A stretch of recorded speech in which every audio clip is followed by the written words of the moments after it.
Okay, we're still in the book of Exodus.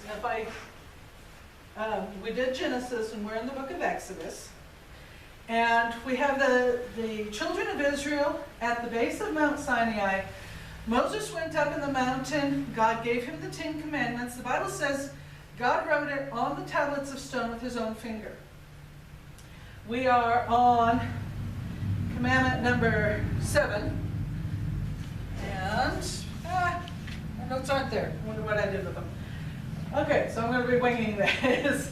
Commandment number 7 is thou shalt not commit adultery. The marital unit, a husband and a wife married, we were discussing before service a little bit about marriage. A husband and wife is the foundation of a family. And when adultery enters into a relationship, it breaks that family, because it breaks the marriage. And so it breaks the family. And when the family is broken, then society is broken. And so the more families that are broken, the worse society gets. A family that stays intact, a faithful couple that stays devoted to each other for life, produce children who are mentally stable and able to cope with the maturity of the things that come with maturity. Right? They can adult good. We'll put it that way. They know how to adult better and handle all of life better. Children from broken homes are considerably more likely to have lived in poverty. They are more likely to get involved in drugs and alcohol, to be depressed, to get involved in premarital sex themselves, and to do bad in school and to drop out of school. So the children need the parents to stay together and to be faithful and loving to each other. We carry Michael Pearl's books here, and he tells parents how to raise their children according to his interpretation of what the Bible says. And after all of the books that he has written on the subject, he says that even if the parents get all of this wrong, if they love each other, kids will be fine. It is that important that the marriage unit stays together. Now, God made it that way because it is a symbol or an object lesson to us of how close Jesus wants to be with his church.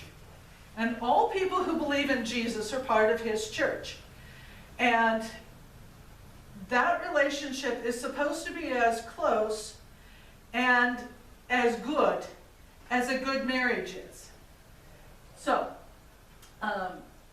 don't commit adultery. Don't allow yourself to be tempted. I'm talking to a 10-year-old kid. But when you grow up, when you get married, you choose to stay devoted to your wife for your whole life. It is very important. The next commandment is, thou shalt not steal. And actually that covers all of the other commandments. Don't worship idols, because that's stealing your devotion that belongs to God. Don't commit adultery. Adultery is stealing the affection that belongs to your spouse. Don't kill is stealing a life. Covetousness, which we'll cover later, is the desire to steal. So all of the other commandments are contained in thou shalt not steal. Also, if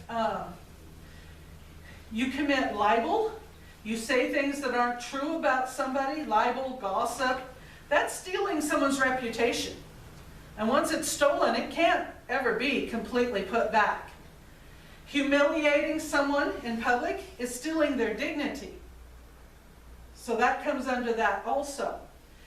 Slavery is stealing somebody's life. Now, the slavery that the Bible talked about, that God gave specific guidelines for to Moses shortly after this, is more what we would call indentured servitude. The person would take out a loan and they would work for the person they took the loan from until they paid the loan off.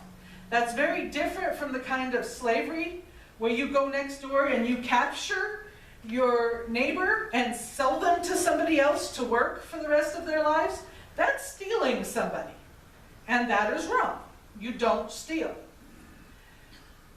So stealing is, thou shalt not steal, covers a whole bunch of different areas of life also. Also, don't lie in court, because that's stealing justice. It comes under that. And I think that was what I actually all had in my notes. So let's sing a song.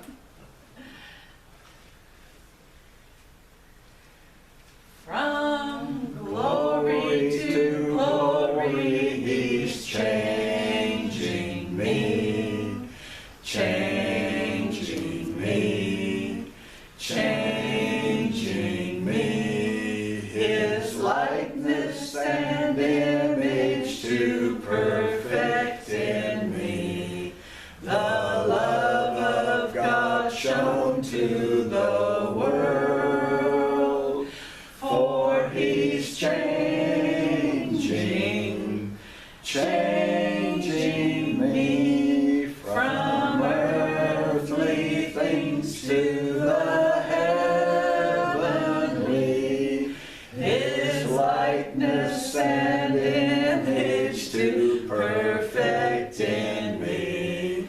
The love of God shown to the world. Should have been watching you the whole time.